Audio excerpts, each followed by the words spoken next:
parler est difficile pour moi. C'est quelque chose que je n'aime pas faire du tout. Du coup, je fais des films où les gens parlent. Et j'ai été assez fascinée par ce métier de patient simulé. C'est des gens, en fait, à qui on apprend à dire ce que chaque mot, chaque geste, chaque regard leur a fait. Et à le dire d'une façon hyper bienveillante. Quand on les regarde, c'est hyper confondant, hyper fascinant, parce que tout paraît complètement vrai. Les médecins se prennent au jeu, et du coup, parfois les étudiantes et les étudiants pleurent, même les médecins confirmés pleurent. Et à la fin, des gens disent bon, je sors de mon rôle, les patients simulés disent je sors de mon rôle, et ils commencent à dire en fait tout ce qui s'est passé pour eux. Et j'ai trouvé que essayer de former les gens comme ça à l'empathie, c'est ce qu'on devrait tous faire à la maternelle. Je veux dire, c'est hallucinant qu'on ne nous l'apprenne pas en fait, à pouvoir dire aux autres l'action qu'ils ont sur nous. Moi, je crois que en tant que spectatrice, la violence du monde, je m'en défends énormément. Et du coup, j'essaye de faire des films que je pourrais voir en tant que spectatrice. Et du coup, à chaque fois, dans tous mes films, je pense que je cherche un biais. Je cherche à introduire une distance. Pour mes 2 derniers films, je l'ai fait avec le jeu. Je suis assez passionnée par le fait que jouer peut changer la réalité. C'est pour ça que j'ai décidé de le faire comme ça. Donc on a reçu les résultats de vos examens. Je suis vraiment désolée de devoir vous annoncer ça. C'est une tumeur maligne, donc ça veut dire qu'elle sait pas... Non, mais maligne, c'est quand c'est grave, en fait. Ah, pardon, j'ai fait un problème de... C'est parce que je suis pas médecin pour de vrai, du coup, Bon, on va s'arrêter là. Ouais, pardon. Disons qu'il y a 2 lignes narratives dans le film. Ce qui s'est passé, c'est que pendant longtemps, je me suis dit que j'allais faire un film sur la simulation, jusqu'à ce que, un jour en Belgique, au centre de simulation, au SimLabs, il y avait une infirmière et ils font une simulation, et à la fin, en débrief, l'infirmière dit « mais c'est tellement dégueulasse ce que vous êtes en train de faire. Enfin, vous êtes en train de m'expliquer en fait que je dois être empathique, mais là, on fait une simulation qui dure 20 minutes. Dans la vie, j'ai 5 minutes pour le faire. Là, je suis avec un médecin. Dans la vie, je suis toute seule. Mon bip n'arrête pas de sonner. Il y a des gens qui rentrent, qui sortent en permanence. Et moi, je suis obligée d'annoncer un décès alors que c'est pas à moi de le faire. Mais je vais pas laisser les parents seuls pendant 4 heures à attendre le médecin alors que leur enfant vient de mourir. Et je me suis dit, oui, je ne peux pas ne pas parler en fait de la souffrance des soignants. Il y a une espèce d'injonction contradictoire. On demande aux soignants d'être bienveillants, et en fait, on ne leur donne jamais les moyens de l'être. Et en plus, on est malveillant envers eux, le système est malveillant envers eux. Et donc, toute la question, c'était, est-ce qu'il est possible d'être bienveillant au sein d'un système maltraitant? Et cette question-là des bourreaux, des victimes, des témoins, c'est déjà une question qui est dans son frappé et qui m'intéresse énormément. C'est quelle est notre responsabilité? Et c'est pas juste les méchants contre les gentils. Comment, en se soumettant, on participe en fait à valider un système qui nous oppresse. Mais pour la deuxième partie, celle où je voulais que les soignants le disent, je voulais aussi que ce soit du jeu.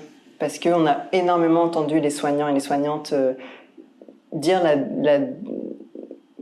l'extrême violence du système dans lequel ils travaillent, et en même temps on ne les entend pas. Il y a tellement de paroles qu'à la fin, c'est comme si tout s'annulait. Comme si on savait déjà alors qu'on ne sait rien. Et j'avais l'impression qu'il fallait que ça passe par quelque chose de plus émotionnel et aussi introduire une distance que j'ai décidé d'introduire par le jeu aussi. Pancréas, foie et péritoine. Donc, du coup, pas de chimio, pas de chirurgie, je peux rien manger et ils me proposent des soins palliatifs. Et tu es très en colère. D'abord, je suis abasourdi, après je suis en colère et après, c'est l'effondrement. Ok, sortez du rôle, voilà, marchez, soufflez. Mais la façon dont on m'a serré la main, j'ai compris que c'était le drame, quoi. J'ai recherché une compagnie de théâtre forum parce que je voulais que les gens remettent en scène des situations de violence institutionnelle qu'ils avaient vécues. Ça permet aussi aux soignantes et aux soignants qui ont décidé de porter cette parole-là, de pas être juste dans la plainte, d'être dans l'action et de chercher ensemble en fait des solutions. Donc ils remettent en jeu oui, des situations de violence institutionnelle qu'ils ont vécues. Et chacun en fait dit moi à ta place peut-être que j'aurais fait ci, peut-être que j'aurais fait ça, et ils y vont en fait. Et j'ai trouvé ça hyper beau, comme collectivement en fait ça vous donne des idées, et comme il n'y a plus de place en fait pour le collectif au sein de l'hôpital public, on n'avance plus. Il y a une espèce d'individualisation hyper délétère, et au sein du théâtre forum du coup c'est le contraire qui se passe, et on voit que les gens du coup avancent hyper vite puisqu'ils peuvent se parler. C'était des gens qui se disaient moi en fait il m'arrive ça, les autres aussi disaient mais moi c'est exactement ça. Et tout d'un coup, il y avait une espèce de soulagement de se dire « Ah ouais, en fait, je l'ai pas rêvé, ce qui est en train de m'arriver. Je suis victime d'un système qui est en train de m'écraser. Et on est tous victimes de ce système. Comment est-ce qu'on fait pour essayer d'aller un peu plus loin, quoi?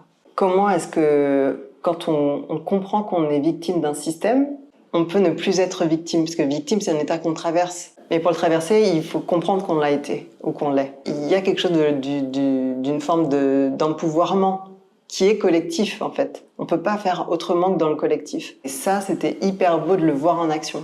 Ces conditions de travail m'ont complètement écœurée de mon boulot d'infirmière. Je me suis dit plus jamais. C'est un système qui est en train de nous écraser. On s'est engagé à maintenir la continuité des soins. Mais il y a un moment donné, ça rentre pas, tu vois bien. Quand on a des idées suicidaires et qu'on passe à l'acte, on se loupe moins que les autres. C'est drôle parce que je pense que quand on regarde le film, on a l'impression que c'est un film très facile à faire. Or, c'est un film techniquement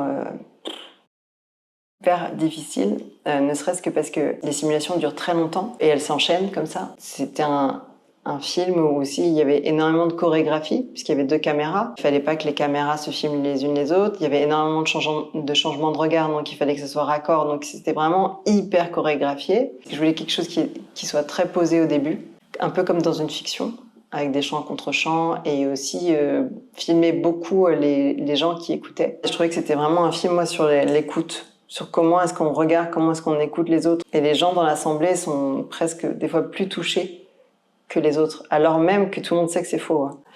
Et pour le Théâtre Forum, alors là, il y avait quelque chose qui devait être en mouvement. Il y avait 2 ingé-sons, 2 chefs opératrices. Donc c'était une vraie chorégraphie, c'était hyper compliqué puisque les gens bougent tout le temps, en permanence. Donc j'avais un micro, tout le monde avait des oreillettes et je disais ce qu'il fallait filmer ou pas. Je voulais que le film aille vers quelque chose vers le mouvement, quoi. Qu'on passe de quelque chose de très figé, de très ce qu'il faut faire, ce qui est bien, voilà, comme il faut bien communiquer, etc., à quelque chose qui aille vers peut-être quelque chose de plus foutoir. Parce que moi, j'imagine que la révolution, c'est pas quelque chose qui se fait dans un cadre. Voilà, je voulais faire un film sur la possibilité de la révolution. Très gentiment, hein. Enfin, c'est une très mignonne révolution pour ce film-là, mais voilà, qu'on aille vers ça, vers du mouvement. C'est parce qu'on a des collègues sur qui on peut compter que ça s'effondre pas, l'hôpital. Parce qu'il n'y a plus que ça. J'ai l'impression que vous prenez des gants pour nous dire des trucs. Alors oui, on peut exprimer nos émotions, oui, etc.